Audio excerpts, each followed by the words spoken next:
안녕하세요. 저는 딸 셋, 그리고 아들 하나 키우고 있는 40대 워킹맘입니다. 저를 모르시는 분들은 아이를 넷이나 키우면서 사회생활까지 한다고 하면 모두가 독하다고 하시더라고요. 네, 저 독한 것도 맞아요.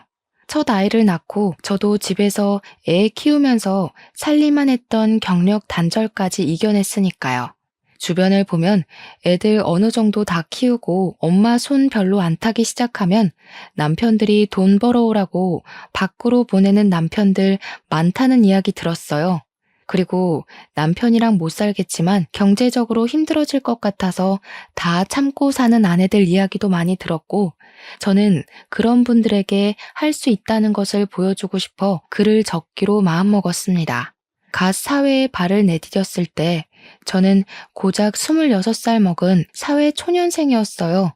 지방 전문대 다니기 싫어서 재수도 하고 휴학도 하면서 시간 꽤 까먹었고, 결국 제 그릇이 작았는지 저는 지방 전문대 졸업하고 첫 취업을 중소기업 격리직으로 했습니다.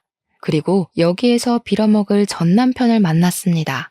저희는 나이 차이가 크게 났었는데 제 나이 26, 그리고 전 남편은 12살이나 많은 38, 모두가 말리는 연애였지만 전 남편은 나이가 조금 많지만 동안에 속한 호감형 외모를 가지고 있었어요. 무엇보다 말을 정말 재미있게 했어요. 그러다 보니 같이 이야기만 해도 자꾸 저는 웃음이 나왔고 전 남편은 저에게 웃는 모습이 참 예쁘다고 계속 꼬셨어요. 원래 여자 꼬시기가 제일 쉽다고 그러잖아요. 어린 나이에 나와 다른 씀씀이를 가진 어른이 제가 좋다며 선물 공세를 펼치는데 어떤 여자가 안 좋아하겠어요? 금전적으로 여유가 넘치는 모습이 어쩌면 제가 속물로 보일 수 있겠지만 정말 마음에 들었습니다. 친정이 넉넉하지 못한 형편이라 항상 아끼고 사는 것이 몸에 박혀 있었는데 이 남자와 함께 있으면 좀 욕심내도 괜찮을 것 같다고 생각했었거든요. 무엇보다 저한테 계속 예쁘다고 하는 사람한테 결국 눈길이 갔고 그렇게 연애를 시작했습니다. 전 남편은 홀어머니와 저보다 10살이나 많은 여동생이 한 명 있었고 아무래도 노총각 아들이 마음에 걸렸던 시어머니는 결혼을 서둘렀으면 좋겠다고 했어요. 딱히 제가 더 어리다고 무시 안 하고 노총각 아들이 12살이나 어린 여자랑 결혼한다니까 처음에는 시어머니도 10살 많은 시누이도 저한테 정말 잘해주셨어요. 어른들이 그러죠. 어려서 아무것도 모를 때 시집가야 한다고. 제가 그 말에 속았습니다. 결국 결혼하기로 했고 연애와 결혼 준비 기간 포함해서 1년 만에 저희는 결혼식까지 속전속결로 끝났어요. 큰 트러블도 없이 앞으로 행복하게 살 수 있을 것 같았어요. 물론 처음에는 그랬습니다. 이래서 사람들이 결혼을 하는구나. 안정감 있는 느낌이 너무 좋았어요. 연애랑 결혼이랑 별로 다를 것 없더라고요. 평소와 다 똑같은데 출퇴근을 같이 한다는 것 말고는 전혀 달라진 것도 없었고 오히려 더 좋은 것들이 많았어요. 그냥 퇴근길에 맛집에서 맛있는 음식을 먹고 새로 개봉한 영화도 보고 주말이면 근교로 나들이도 가는데 어른들의 간섭과 통금만 없어진 느낌이라서 너무 좋았습니다. 하지만 달콤함은 너무 짧았고 우리 사이에 아기가 생기면서 많은 변화가 찾아왔어요. 시댁과 친정에서는 남들처럼 굳이 맞벌이 안 해도 남편이 돈 잘 번다는 이유로 아기는 엄마가 키워야 한다고 직접 키우기를 권했고 남편 역시 제가 회사를 그만두고 집에서 살림하기를 원했어요. 어쩔 수 없이 경력 단절하고 남편에게 생활비 받았으면서 집에서 애 키우고 살림만 하기로 했어요. 처음에는 막막하고 답답하지만 나쁘지는 않았어요. 아침에 일찍 일어나지 않아도 괜찮고 매일매일 주말처럼 느껴지는 여유로운 일상이라서 나름 좋았어요. 하지만 집에서 전업주부로 지내면서 시어머니와 사소한 문제로 트러블이 생겼습니다.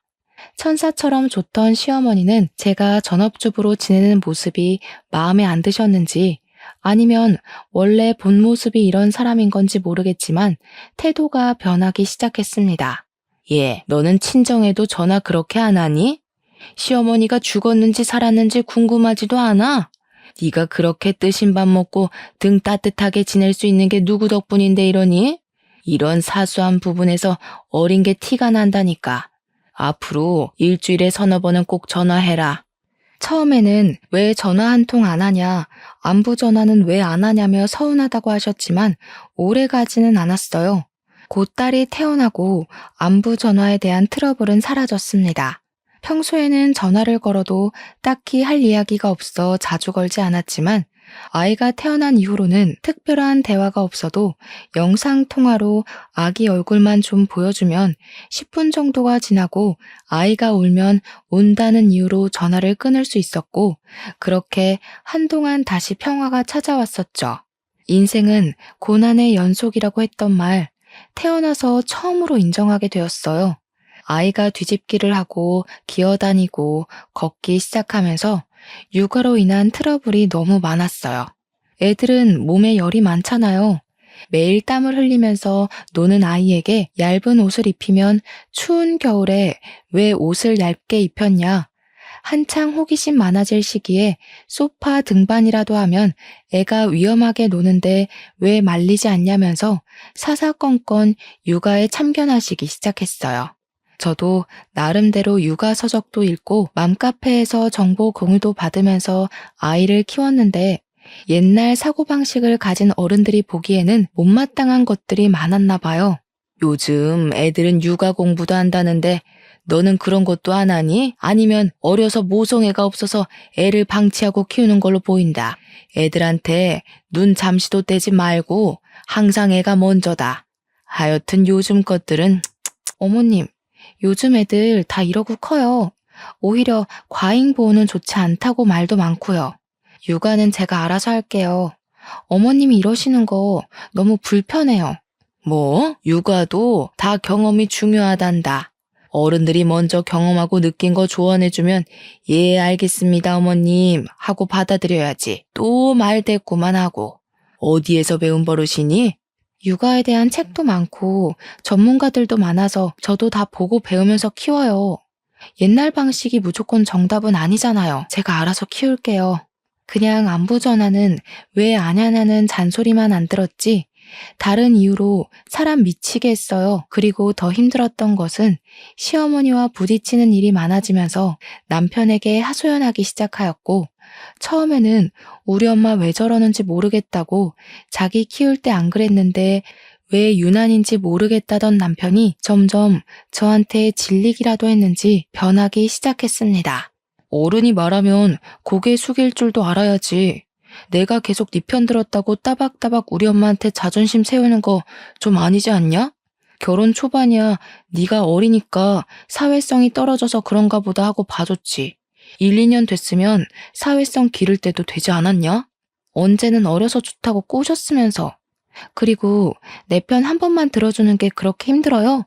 해결해달라는 것도 아닌데 육아를 우리가 해야지 왜 어머님이 사사건건 간섭하시는지 저 모르겠어요. 그러니까 자존심 내세워서 우리 엄마랑 싸우지 말고 알겠다, 죄송하다 한마디만 해라. 그게 융통성 있는 거라고. 듣기 좋은 소리도 한두 번 들으면 듣기 싫다는데 내가 언제까지 네 감정 쓰레기통으로 살아야 하냐? 어머님도 힘들게 하는데 당신까지 왜 이래요? 그리고 당신도 살림이나 육아에 전혀 관심 하나도 없고 저 혼자 독박 육아하는 거 불공평한 것 같으니까 앞으로 나눠서 해요. 애를 저 혼자 만든 건 아니잖아요. 집에서 따뜻하게 살림이나 하고 쇼핑만 하고 지내니까 아주 배가 불렀다. 남들은 애 키우면서 밖에서 돈도 벌어다 온다는데 오늘은 또 뭐 샀냐? 쓸데없는 거 샀지? 집에서 내가 주는 돈 받아서 쓰면서 매번 20만 원씩 장 보는 거 개념이 없는 거 아니냐? 애가 아직 사회 쓴맛을 안 봐서 돈 아까운 줄 모르나? 앞으로 네 경제 개념 기를 겸 영수증 제출하고 꼬박꼬박 보고해라. 굳이 신용카드를 써서 남편 휴대전화에 카드 승인 내역이 날아가는데도 꼭 저한테 가계부 쓰라고 종용하고 용돈으로 산 개인적인 물건이나 장보고 쓴 금액까지 모두 눈앞에서 영수증 보여달라고 명령질까지 했습니다. 마트에서 음식 재료 사는 것도 영수증 하나하나 다 비교하면서 몸에도 안 좋은데 애들 간식이 꼭 필요하냐? 얼마 전에 애들 신발 사지 않았느냐고, 애들은 금방 크는데 신발을 또 사줬냐고 잔소리. 아이가 예쁜 것과 돈은 별개인가 봐요. 그렇게 애가 예뻐서 집에 오면 눈에서 꿀이 뚝뚝 떨어지면서 애 입에 들어가는 거 하나하나 다 참견하고 입는 옷이면 신는 신발까지 다 탐탁지 않아 했어요. 아이가 둘째라서 물려받을 옷이라도 있으면 모르겠지만 첫째인데 왜 이렇게 야박하게 구는 걸까요? 그러면서 자기 입에 들어가는 음식은 고기 없으면 밥도 안 먹고 그 나이에 편식하는 사람 처음 봤어요. 혹여나 친정 부모님 생신이라서 선물이라도 하나 해드리면 너무 비싼 거 사드린 거 아니냐고. 자기 엄마는 혼자지만 친정 부모님은 두 분이라서 금액 낮춰야 할 것 같다고 하는데 진짜 너무 정 떨어지고 서운하더라고요. 그리고 제가 자꾸 어려서 모른다, 너무 어리다고 시댁과 남편은 그랬지만 저는 아무리 어려도 집안일에 소홀했던 적 단언컨대 단 한 번도 없었어요. 어린 나이에도 불구하고 시집 오자마자 유산기가 있었던 임신 초기에도 작은 체구의 임신까지 해서 더 힘들었던 만삭 때도 100일도 지나지 않은 갓난아기를 키울 때도 집안 제사나 어버이날, 시어머니 생신 등 단 한 번도 거른 적 없었어요. 심지어 명절이나 제사 때는 애 등에 업고 장보고 음식하고 바닥에 앉아보지도 못하고 친척 어르신들 접대까지 다 했어요. 그렇게 일만 하다가 새벽에 겨우 서너 시간 쪽잠 자면서 새벽부터 또 일어나 차례상 차리고 친척 어르신들 식사 차려도 싫은 소리 한 번 하지 않았거든요. 시어머니는 옛날 사람이라 밖에서 사 먹는 음식 몸에 별로 좋은 거 없다고 외식을 싫어하셨는데 1년에 한 번 있는 생신 때도 매년 집에서 잔치처럼 한상 차림을 해드렸어요. 손이 많이 가는 갈비찜, 잡채, 그리고 식혜까지 전부 다 만들어도 고맙다는 말 한 번도 없이 매년 당연하다는 듯이 저한테 원하셨습니다. 그러다가 제가 마음이 힘들었는지 첫째 낳고는 모든 것이 다 괜찮았었는데 둘째가 생기고 출산 후에는 갑자기 산후 우울증이 와서 몸도 마음도 힘들었던 시기가 있었어요. 갓난아기와 이제 3살 먹은 아이까지 둘을 데리고 명절 지내려고 했더니 감당이 안 될 것 같다는 생각이 들어 처음으로 시어머니께 힘든 내색을 보였었습니다. 어머님, 애를 둘이나 데리고 제사 준비하려니까 너무 힘들어서 그러는데 올해만이라도 제사나 명절 음식은 업체에서 시켜서 할 수 있을까요? 요즘 정말 괜찮은 업체들 많대요. 옛날에는 애 5 낳고도 잘만 했다. 하여튼 요즘 어린 것들은 잔머리만 굴리지. 제사나 명절 음식은 정성이 중요한데 그저 돈 벌려고 하는 사람들이 음식에 정성을 쏟겠니? 매일 집에서 뒹굴뒹굴 우리 아들이 뼈 빠지게 벌어온 돈 쓰기만 하면서 뭐가 힘들다고. 그러면 올해만 음식 준비에 빠져도 괜찮을까요? 둘째 낳은 이후에 너무 몸이 안 좋아서 예전처럼 애까지 돌보면서 음식 준비, 친척 어르신들 대접까지는 조금 힘들 것 같아서요. 죄송해요. 이제 애 둘 낳으니까 세상이 다 네 것 같니? 태훈이가 너 싸고 도니까 네 마음대로 다 될 것 같아? 여우 같은 년, 남자를 어떻게 구워 삶았길래 태훈이가 꼼짝을 못해? 음식 이야기는 못 들은 걸로 하마. 제가 정말 어려서 몰랐던 걸까요? 제 주변 친구들은 요즘 독박 육아나 시집살이는 이혼 사유라던데 산후 우울증은 정말 마음에서 오는 병이 맞는 것 같아요. 시어머니와의 관계가 틀어지니까 점점 더 극심한 스트레스에 불면증도 찾아오고 몸도 아프기 시작했어요. 이렇게 참다가는 정말 큰 병이라도 걸릴 것 같아서 고민 끝에 너무 힘들어서 남편에게 한 번 더 부탁했지만 남편의 입장도 시어머니와 비슷했어요. 여보, 둘째 낳고 몸이 너무 안 좋아서 그러는데 이번 제사 음식은 사서 지내자고 당신이 어머님께 말씀 한번 드릴 수 있어요? 뭐? 내가 너 용돈이랑 생활비를 왜 주는데 집에서 살림만 하는 애가 왜 그 살림조차 하기 싫어하냐? 내가 남들처럼 나가서 돈 벌어오라고 했냐? 돈 많은 처가를 바랬냐? 그냥 애 키우고 살림만 하라니까 그게 싫어? 제가 뭐 이유도 없이 살림하기 싫다고 했나요? 산후 우울증 대부분의 여자가 겪는다고 그러잖아요. 가끔 뉴스에서 산모가 아이와 함께 극단적인 선택까지 했다는 기사를 봤었는데요. 예전에는 저런 선택을 한 아기 엄마는 모성애가 그리도 없을까 하고 생각했었는데 막상 상황이 이렇게 될수록 제가 뉴스에 나오던 그런 엄마가 될 수 있을 것만 같았어요. 결국 남편과 시어머니의 성화에 이기지 못한 저는 갓난 아이는 등에 업고 3살 아이는 달래면서 시아버지 제사 준비하게 되었고 시어머니와 시누이는 손가락 하나 까딱하지 않았어요. 애 우는데 보고만 있으면 애가 울음 그치겠어? 좀 달래. 하나밖에 없는 시아버지 제사상 차리기도 싫다고 시위하는 거야 뭐야? 똑바로 좀 하자. 아가씨한테도 하나밖에 없는 아버지 아니에요? 아니면 애들이라도 좀 봐주세요. 애들 보기 싫으시면 음식이라도 도와주시던가요. 저도 몸이 여러 개가 아니잖아요. 혼자서 애도 보랴 음식도 하려고 하니까 진짜 너무 힘들어요. 얘 좀 봐라. 저기요. 눈 똑바로 뜨고 말대꾸하네? 내가 처음부터 너 너무 예뻐해서 만만해? 시집 와서 돈도 안 벌고 남편이 주는 돈으로 호화롭게 지내니까 눈에 보이는 게 없니? 전 타는 냄새 나잖아. 부엌에서 정신을 왜 놓고 있어? 그리고 우리 애들 먹게 과일 좀 깎고. 처음부터 시누이가 저한테 이러지는 않았어요. 시누이가 저보다 10살이 많았지만 그래도 새언니라고 부르면서 저한테 잘해주던 사람이었는데 남편과 시어머니의 행동이 나를 하대하면 하대할수록 시누이도 똑같이 변했어요. 마치 어린 부하 직원 다루듯 반말 찍찍하고 나중에는 새언니라는 호칭조차 쓰지 않았고 혹시나 저를 부를 일이 생기면 여기저기 하면서 손짓으로 불렀습니다. 집안 어른들 다 모인 날이면 부엌대기 다루듯이 이거 해라 저거 해라 사람을 괴롭혔어요. 지금 생각하면 너무 한심하기 짝이 없는 이야기들인데 왜 이걸 미련하게 다 참고 살았냐고 지금은 모두 욕하지만 당시에는 아무래도 친정이 부유한 것도 아니고 그렇다고 제가 좋은 대학을 나와서 학벌이나 경력이 대단한 것도 아니었죠. 이혼하면 당장 먹고 살 걱정이 먼저였고 이런 이유로 어린 2딸 양육권도 빼앗길 것 같은 생각이 들었어요. 크게 집안 행사만 아니면 시댁에서 가정부 취급받을 일도 없었고 남편이랑 살면 경제적으로 어렵지는 않으니까 1년의 날짜로 따지면 1달도 안 되는 시간 때문에 이혼하고 싶지는 않았던 것 같아요. 그리고 이혼하면 흔히들 말하는 실패한 인생이 될 것만 같아서 그냥 참고 살기로 했어요. 그래도 가정에 충실하던 남편이 어느 순간부터 집에 오는 시간도 평소와 다르게 늦어지기 시작했었어요. 원래 출장을 자주 가지 않았었는데 갑자기 타지며 해외로 출장이 생겼고 평소에도 야근이 잦아지기 시작하면서 살림에는 관심이 없어도 고슴도치 자식사랑 저리 가라고 애들은 엄청나게 예뻐하고 적어도 육아는 같이 했었던 남편이 얼마나 바쁜지 육아마저 점점 저 혼자서 하게 되었어요.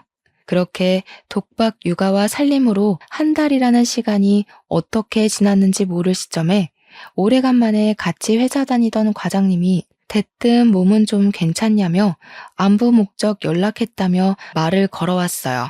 그냥 아이 낳고 몸조리 잘했냐는 의미로 알고 이제 회복 거의 다 해서 소도 때려잡을 수 있다고 농담을 던지자 그래도 애처가랑 결혼 하나는 잘했다고 집사람 아프다고 집에서 애 봐야 한다고 출근 1달이나 안 하는 남편 흔치 않다며 제가 모르는 이야기를 하기 시작했어요.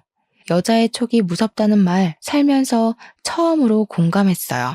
저 이야기를 듣는데 이건 100% 바람이라는 생각만 들었고 지금까지 살면서 시댁에서 부엌대기 취급이나 받으면서 서럽고 힘들어도 다 참고 가정만 유지하려고 노력한 내가 바보가 된 것 같았어요. 그리고 제가 너무 믿고 따르던 과장님에게 사실대로 다 털어놨습니다. 과장님, 사실 1달 전부터 남편이 출장이나 야근이 잦다고 집에 자주 안 왔어요. 가끔 집에 오면 옷만 갈아입고 나가는 경우가 더 많았는데 뭔가 느낌이 다른 여자 생긴 것 같아요. 1달 전부터? 아니, 회사에도 조금 수상한 신입이 하나 있는데 사장님이 자꾸 그 신입만 외근 보내서 자주 사무실에 없는 여직원이 있어. 아직 업무도 모르는 애를 자꾸 외근 보내서 사람들이 다 이상하다고 그러거든. 혹시 이름이나 사진 좀 볼 수 있을까요? 이력서에 있던 증명사진이라도 괜찮아요. 과장님, 부탁드릴게요. 뒤이어 과장님이 문자로 보낸 사진은 그냥 어리고 예쁜 여자였어요. 나이는 이제 24. 저랑 비슷하게 대학교 졸업과 동시에 취업했다고 하더라고요. 오해가 있었을 거라고 아닐 거라고 생각하려고 노력해도 자꾸 의심은 커져만 갔어요. 마침 남편이 모처럼 집에 들어온 날이라 치킨을 먹고 싶은데 제 휴대전화 배터리가 없다며 배달 앱을 켜달라고 했습니다. 밥 다 먹고 이 시간에 무슨 치킨이냐고 잔소리는 조금 들었지만 옆에서 딸아이도 치킨 먹고 싶다니까 못 이기는 척 결국 잔금을 풀어서 주더라고요. 치킨 시키는 척 사진첩부터 열었더니 남편이랑 내연녀가 다정하게 찍은 사진들이 있었어요. 확대해서 보니 내연녀는 저번에 과장님이 보내준 회사 신입 여사원이랑 같은 사람이 맞았고 메신저까지 열어서 대화까지 보니 정말 정신이 나갈 것 같았어요. 벌써 보고 싶다. 이웃만 하면 너랑 같이 살겠다. 주말에 여행 가자. 사랑한다. 이런 메시지들이 많더라고요. 너무 화가 났지만 또 애들 얼굴만 보면 현실이 너무 막막해서 눈물이 날 것 같았어요. 무턱대고 이혼부터 하면 앞으로 애들 얼굴도 못 보고 경력 단절로 먹고 살기도 힘들 것 같아서 당분간 참고 지내면서 적어도 두 딸은 내가 키울 수 있는 능력을 키우겠다고 다짐했습니다. 사실 친정은 제가 어릴 때 의상실을 했었습니다. 모두 아시죠? 동네에서 제법 큰 의상실을 친정 부모님이 운영하였지만 기성복 시대가 열리면서 의상실들은 하나같이 다 망해서 사라졌어요. 친정 부모님은 그래도 업을 살리겠다고 세탁소와 옷수선을 하고 있고요. 저는 아이들을 키우면서 내가 할 수 있고 쉽게 배울 수 있는 것을 찾다가 애들은 어린이집 보내고 하루에 6시간씩 친정에 가서 아기 옷 만드는 것을 배웠어요. 당장 수익을 내고 싶은 욕심도 없었고 그냥 내 딸이 입으면 좋을 것 같은 옷들을 진짜 정성스럽게 만들어서 애들한테 입히고 예쁘게 사진도 찍어서 인터넷에 올렸습니다. 그러자 딸 가진 아기 엄마들한테 연락이 많이 왔고 구매를 희망하는 엄마들도 간혹 있어서 그렇게 조금씩 팔기 시작했습니다. 쇼를 한다, 쇼를 해. 그냥 집에서 애나 키울 것이지 쇼를 해라. 그렇게 팔아봤자 푼돈 아니냐? 하여튼 먹고 살만하니까 한가해서 이딴 거나 하지. 애들한테 소홀하기만 해라. 나 이번 주 출장이다. 저는 남편의 외도를 알면서도 1년이라는 시간 꾹 참고 버티면서 돈을 모으기 시작했어요. 노력은 배신 안 한다고 했었나요? 정말 묵묵히 일만 했더니 꾸준히 구매해준 엄마들이 생기고 맘카페에서 공동구매로 진행하면서 점점 사업이 커져갔습니다. 사려는 엄마들이 늘어나면서 대량 생산을 위해서 공장까지 계약해서 옷을 만들기 시작했어요. 정말 눈코 뜰 새 없이 너무 바쁜 시간을 보냈고 시어머니에게 안부 전화도 일주일 넘게 하지 못했어요. 시어머니 성격에 그냥 넘어가실 분이 아니었고 우리 집으로 찾아오셨어요. 너 요즘 친정에 갔다가 매일 이렇게 늦은 시간에 집에 오니?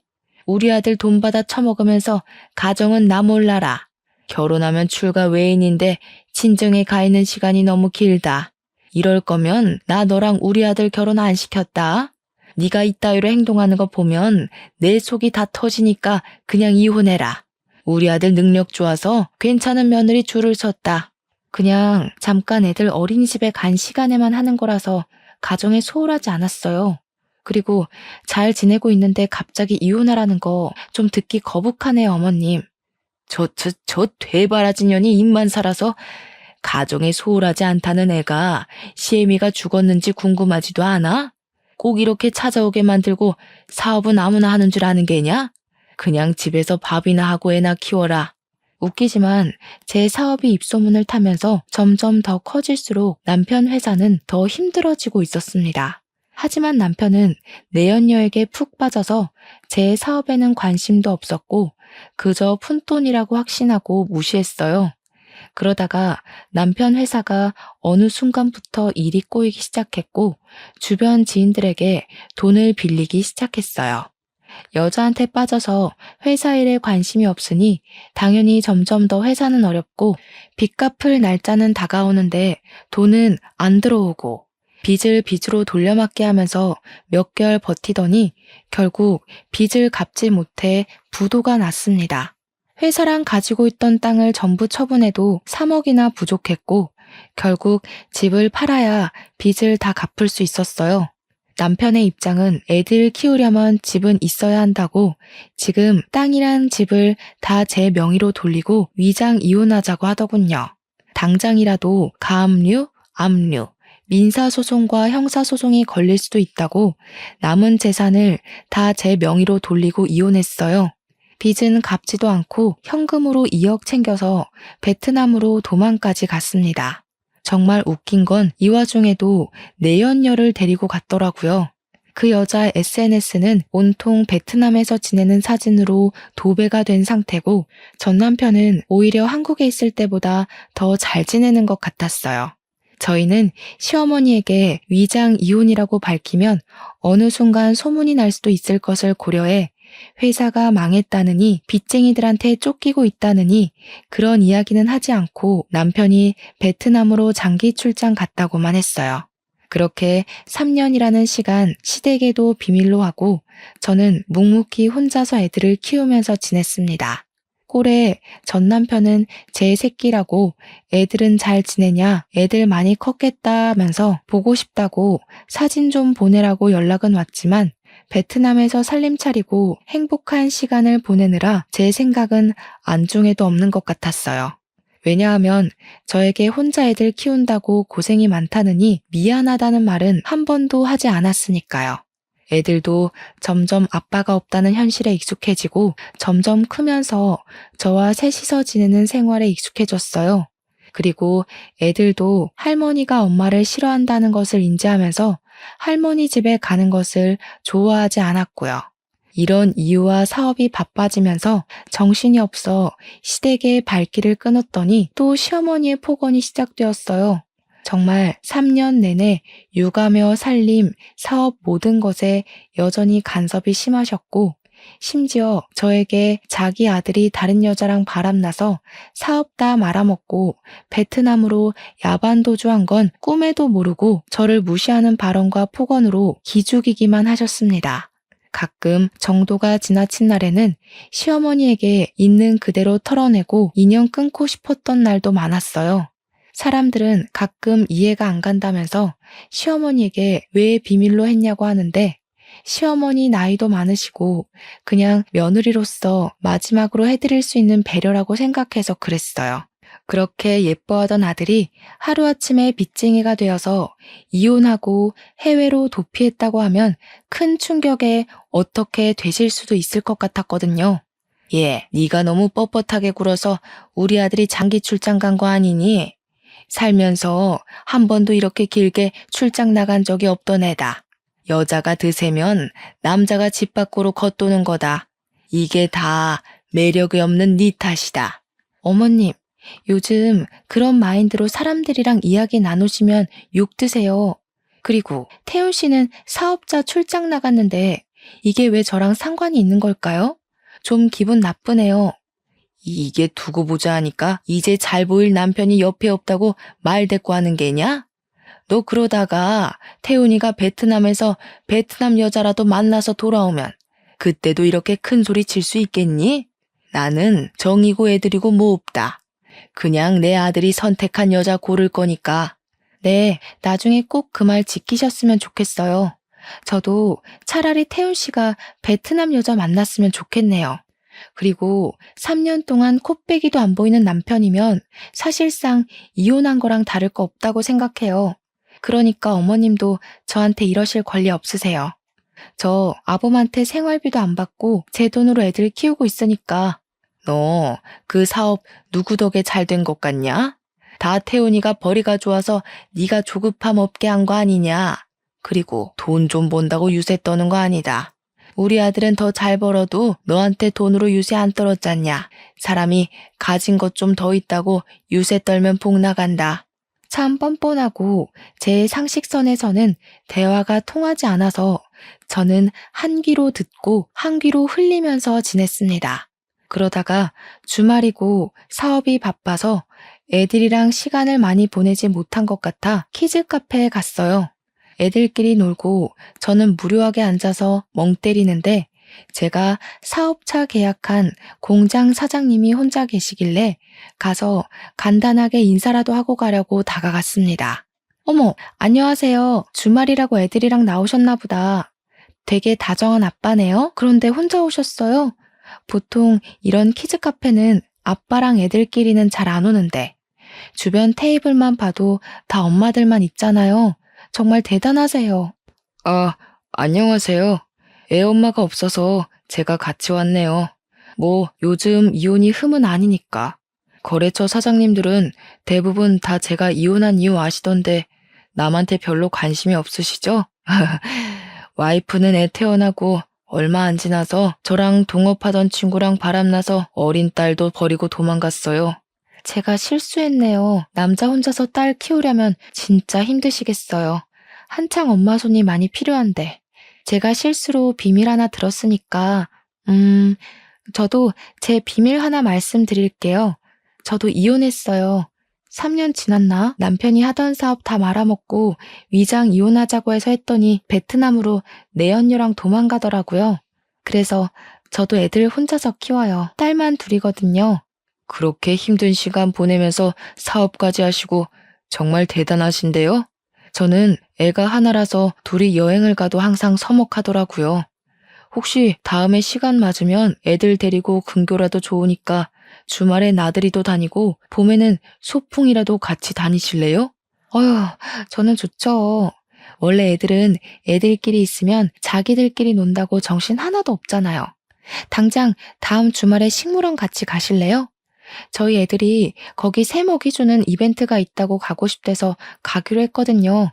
그렇게 주말마다 애들 데리고 만나서 좋은 곳도 가고 캠핑도 다니고 바빠서 여행이나 나들이를 갈 수 없으면 저녁이나 점심에 꼭 같이 만나서 외식이라도 했습니다. 공장 사장님은 만나면 만날수록 정말 괜찮은 사람이었고 제 딸들에게도 아빠의 빈자리가 느껴지지 않을 정도로 잘해줬어요. 전 남편이 베트남으로 떠나고 아빠를 엄청나게 찾던 아이들이 점점 아빠를 찾지 않았고, 심지어 나중에는 애들도 아저씨가 아빠면 좋겠다고 하는데 마음이 참 좋지는 않았어요.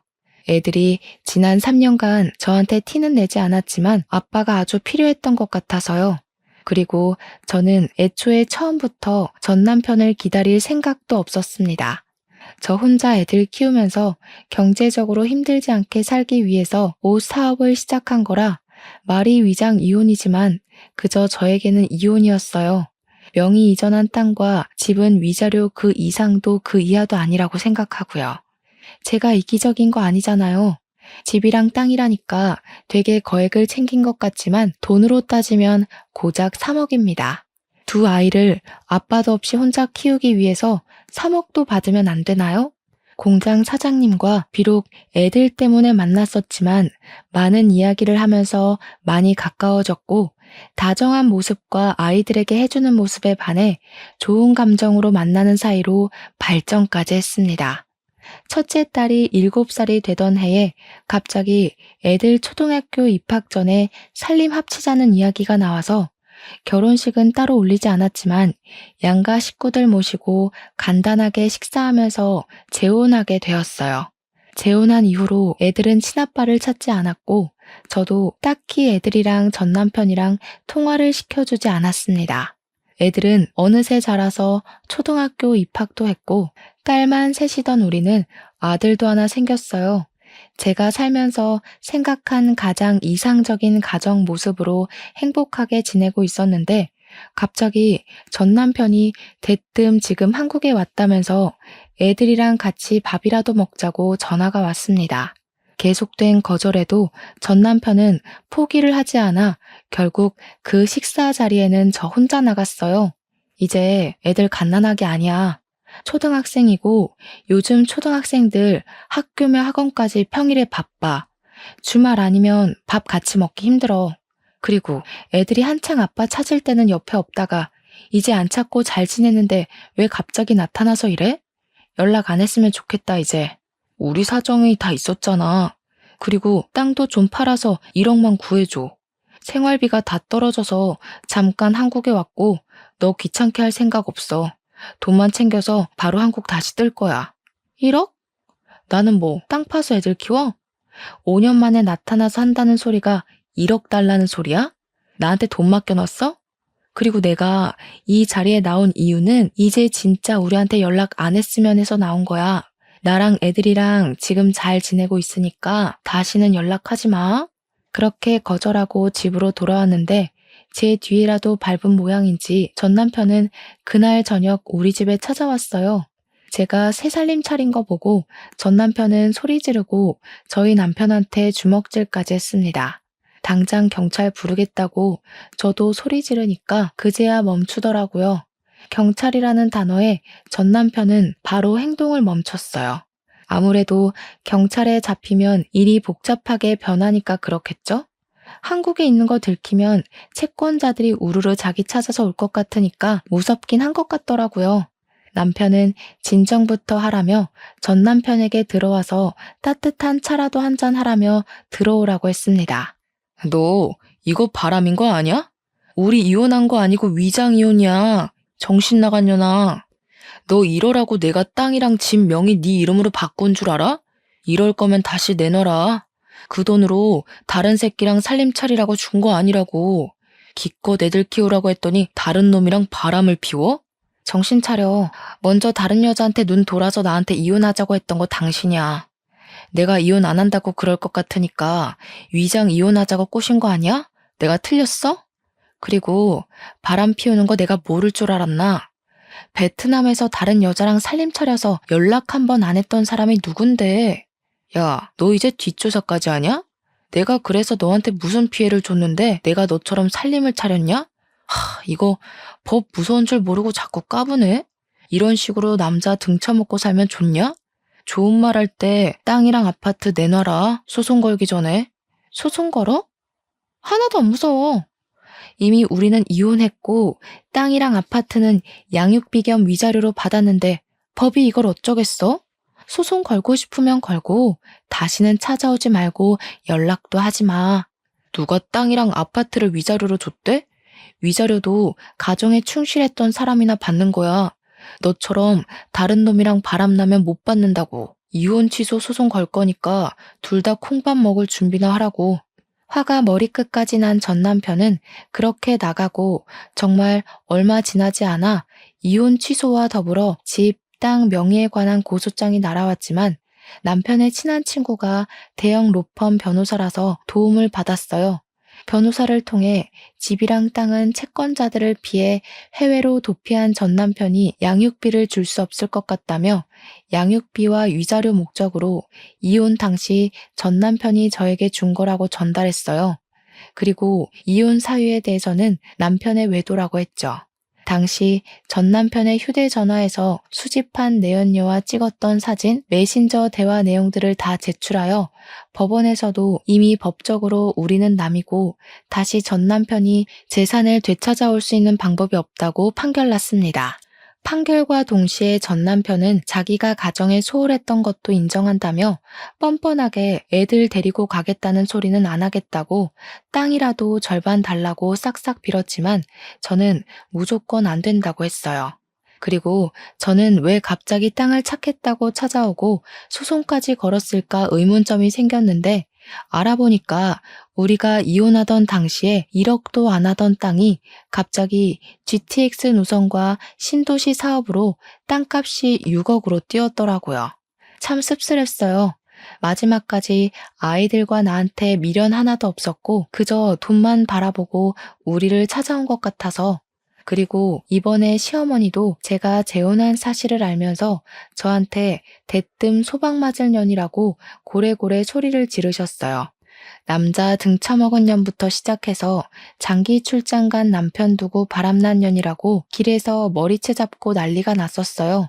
너 내 아들이 얼마나 잘했는데 감히 장기 출장 간 사이에 딴 놈이랑 바람이나? 네가 그러고도 사람이냐? 소방 맞을 년아. 내 아들 돈은 다 다시 돌려줘야지. 이거 놓으세요. 어머님 잘난 아들이 바람 피운 거지 저는 바람 아니에요. 이혼하고 어머님 비위 지금까지 맞춰드렸는데 이제 저 어머님 며느리 아니니까 그렇게 굴지 마세요. 그리고 법원에서도 어머님 아들이 바람 피웠다고 다 인정했으니까 이렇게 찾아오지 마세요. 증거 있어? 네가 뭔데 우리 아들 모함이니? 이런 식으로 내 아들 돈 빼돌렸지. 결혼하고 지금까지 그 성깔 드러내고 살 수 없어서 답답하게 어떻게 살았니? 건방진년. 어머님이 그러셨죠. 베트남에서 베트남 여자라도 만나서 오면 어쩔 거냐고. 처음부터 한국에서 바람났고 그 여자랑 베트남에서 살림 차렸어요. 어머님도 그러셨잖아요. 어머님 아들이 좋다는 여자 허락하겠다고. 이미 답 나온 거 아닌가요? 다시는 연락하지 마세요. 뭐? 태훈이한테도 연락하지 말라고 하고 찾아오지 말라고 했다며? 자식과 부모 사이의 연을 네가 뭔데 마음대로 끊어? 애들 아빠는 그래도 태훈이다. 애들은 우리가 키우마. 지금 태훈 씨 채무자 신세라서 빚쟁이들한테 쫓기는데 무슨 애들을 키워요? 제가 다달이 양육비 달라고 안 하는 걸 감사하게 여기고 제발 귀찮게 하지 마세요. 아시겠어요? 이미 양육권도 법적으로 제가 가졌으니까요. 이렇게 시어머니의 그늘에서도 벗어날 수 있게 되었고 그동안 마음에 쌓였던 서러움들이 씻겨 내려갔어요. 이후로도 제발 아파트라도 달라고 연락은 왔지만 저는 줄 이유가 없는 것 같다고 딱 끊어냈고 전 남편은 수중에 있던 돈이 다 떨어지자 내연녀는 빚쟁이랑 살기 싫다면서 도망갔다고 들었어요. 집도 구할 수 없고 채무자 신세라서 취업도 어려우니 결국 시어머니 집에서 전 남편은 생활하고 있고 시어머니는 그렇게 자기 아들 능력 좋다고 저 무시하시더니 나이 80에 나이 많은 아들 뒷바라지하면서 살고 있다고 하더라고요.